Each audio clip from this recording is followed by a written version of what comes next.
ಮಾತಾಡಬೇಕಾದ್ರೆ ನಮಗೆ ಒಂದು ಟಾಪಿಕ್ ನಮ್ಮ ಮಧ್ಯದಲ್ಲಿ ಬಂತು. ಸೊ ದ ಲ್ಯಾಂಗ್ವೇಜ್ ಇಂಪ್ರೂವ್ಮೆಂಟ್, ಆಮೇಲೆ ಲ್ಯಾಂಗ್ವೇಜ್ ರಿಫೈನ್ಮೆಂಟ್ ಅಂತಲೇ ನಾವು ಹೇಳ್ತೀವಿ. ಅಂದರೆ ನೀವು ನೋಡ್ತಾ ಇರ್ಬೋದು, ಕೆಲವೊಂದು ಮಕ್ಕಳು ತುಂಬ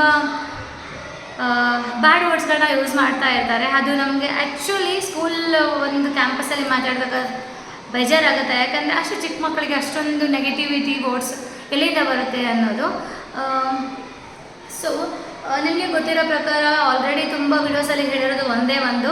ಸೊ ನೀವೇನು ಮಾಡ್ತೀರಾ ಮಕ್ಕಳು ಅದನ್ನೇ ಕಲಿತಾರೆ ಅನ್ನೋದು. ಸೊ ಏನು ಮಾಡ್ತಾರೆ ಅಂತ ಅದೊಂದೇ ಅಲ್ಲ, ನೀವೇನು ಮಾತಾಡ್ತೀರಾ ಅದನ್ನು ಕೂಡ ಮಕ್ಕಳು ಕಲಿತಾರೆ. ಯಾಕಂದರೆ we should know that the child is a keen observer. ಮಕ್ಕಳು ತುಂಬ ನೀಟಾಗಿ ಅಬ್ಸರ್ವ್ ಮಾಡ್ಕೊಳ್ತಾರೆ, ನೀಟಾಗಿ ಗ್ರಾಸ್ ಮಾಡ್ಕೋತಾರೆ ನೀವೇನೇ ಮಾತಾಡಲಿ.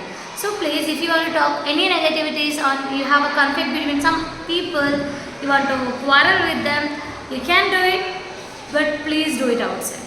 ಸೊ ಮಕ್ಕಳು ಇಲ್ಲ ಅನ್ನೋ ಒಂದು ಟೈಮಲ್ಲಿ ಏನಾದರೂ ಮಾಡಿ, ಏನಾದರೂ ಮಾತಾಡಿ, but please don't speak in front of a child.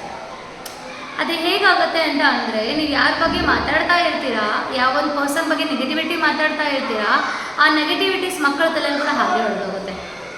So ಆ ಒಂದು ವರ್ಡ್ಸ್ ಆಗಿರ್ಬೋದು, ಆ ಒಂದು ಫೀಲ್ ಆಗಿರ್ಬೋದು, ಮಕ್ಕಳಲ್ಲಿ ಏನಾಗುತ್ತೆ ಅಂದರೆ ಒಂಥರ ಸ್ಟ್ಯಾಂಪ್ ಹಾಕಿರೋ ಥರ ಆಗಿಬಿಡುತ್ತೆ. So please don't quarrel in front of a child. Okay,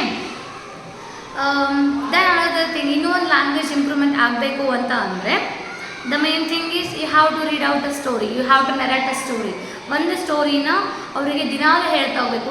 ದಿನ ಒಂದು ಸ್ಟೋರಿ ಥರ, ಲೈಕ್ ಬೆಡ್ ಟೈಮ್ ಸ್ಟೋರೀಸ್ ಆಗಿರ್ಬೋದು, ಆರ್ ಈವ್ನಿಂಗ್ ಸ್ನ್ಯಾಕ್ಸ್ ತಿನ್ಬೇಕಾದ್ರೆ ಏನೋ ಒಂದು ಸ್ಟೋರಿ ಹೇಳ್ತಾ ಇರ್ಬೋದು. So that story that doesn't mean that it should have a moral. ಓಕೆನಾ, ಅದಕ್ಕೊಂದು ಮಾರಲ್ ಮೀನಿಂಗ್ ಇರಬೇಕು ಅನ್ನೋದೇನೂ ಇಲ್ಲ. Story is something which is happen ಅಲ್ವಾ. ಸೊ ಸ್ಟೋರಿ ಅಂದರೆ ಯಾವುದೋ ಒಂದು ಆಗಿರೋ ಕಥೆನ ಹೇಳೋದು. ಸೊ ಮೈಟ್ ಬಿ ನೀವು ನಿನ್ನೆ ಏನು ಮಾಡಿದರೆ ಅದನ್ನೇ ಒಂಥರ ಸ್ಟೋರಿ ರೂಪದಲ್ಲಿ ಹೇಳಿದಾಗ ಅಲ್ಲಿರುವಂಥ ವೊಕ್ಯಾಬ್ಯುಲರೀಸ್ ಏನಾಗುತ್ತೆ ಆ ಮಕ್ಕಳ ತಲೆಯಲ್ಲಿ ಆ್ಯಡ್ ಆಗುತ್ತಾ ಹೋಗುತ್ತೆ. ಅವ್ರ ವರ್ಡ್ಸ್ಗಳನ್ನ ಕಲಿತಾರೆ, ಅವ್ನು ಎಲ್ಲೆಲ್ಲಿ ಯೂಸ್ ಮಾಡಬೇಕು ಅನ್ನೋದನ್ನ ಕಲಿತಾ ಹೋಗ್ತಾರೆ.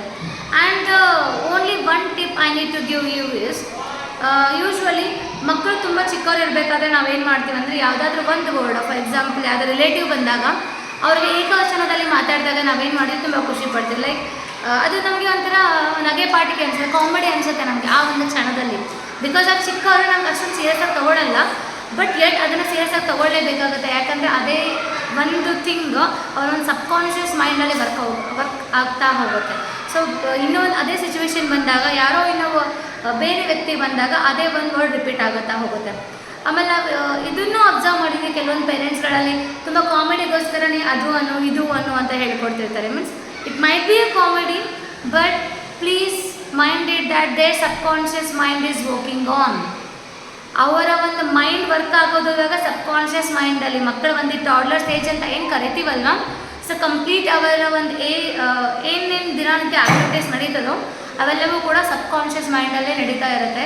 So please, their subconscious mind is so powerful. So don't let any negative energy inhale by a child. So ಅದೊಂದು ಸ್ವಲ್ಪ ಮೇಕ್ ಶೂರ್ ಮಾಡ್ಕೊಳ್ಳಿ, ಯಾವುದೇ ಥರ ಒಂದು ನೆಗೆಟಿವಿಟೀಸ್ ಆಗಿರ್ಬೋದು, ನೆಗೆಟಿವ್ ವರ್ಡ್ಸ್ ಆಗಿರ್ಬೋದು ಆ ಮಕ್ಕಳ ತಲೆಯಲ್ಲಿ, ಆಮೇಲೆ ಆ ಮಕ್ಕಳ ಮುಂದೆ ಮಾತಾಡಿದ ಥರ ನೀವು ನೋಡ್ಕೊಳ್ಳಿ. And even you please take care of the surrounding also. ನೀವು ಅಂತಂದರೆ ನಿಮ್ಮ ಮನೆ ಅಷ್ಟೇ ಅಲ್ಲ, ನೀವು ಹೊರಗಡೆ ಮಕ್ಕಳನ್ನ ಆಡೋಕ್ಕೆ ಬಿಟ್ಟಾಗ, ಆಟ ಆಡೋಕ್ಕೆ ಬಿಟ್ಟಾಗ ಅಲ್ಲಿ ಯಾರ ಜೊತೆ ಇರ್ತಾರೆ, ಯಾವ ಥರ ಮಾತಾಡ್ತಾರೆ ಅನ್ನೋದು ಕೂಡ ಸ್ವಲ್ಪ ಗಮನ ಕೊಡಿ ಅಂತ ಹೇಳ್ತಾ, so I will end this video. If you have any doubt or any suggestions to me, please comment on this. Thank you.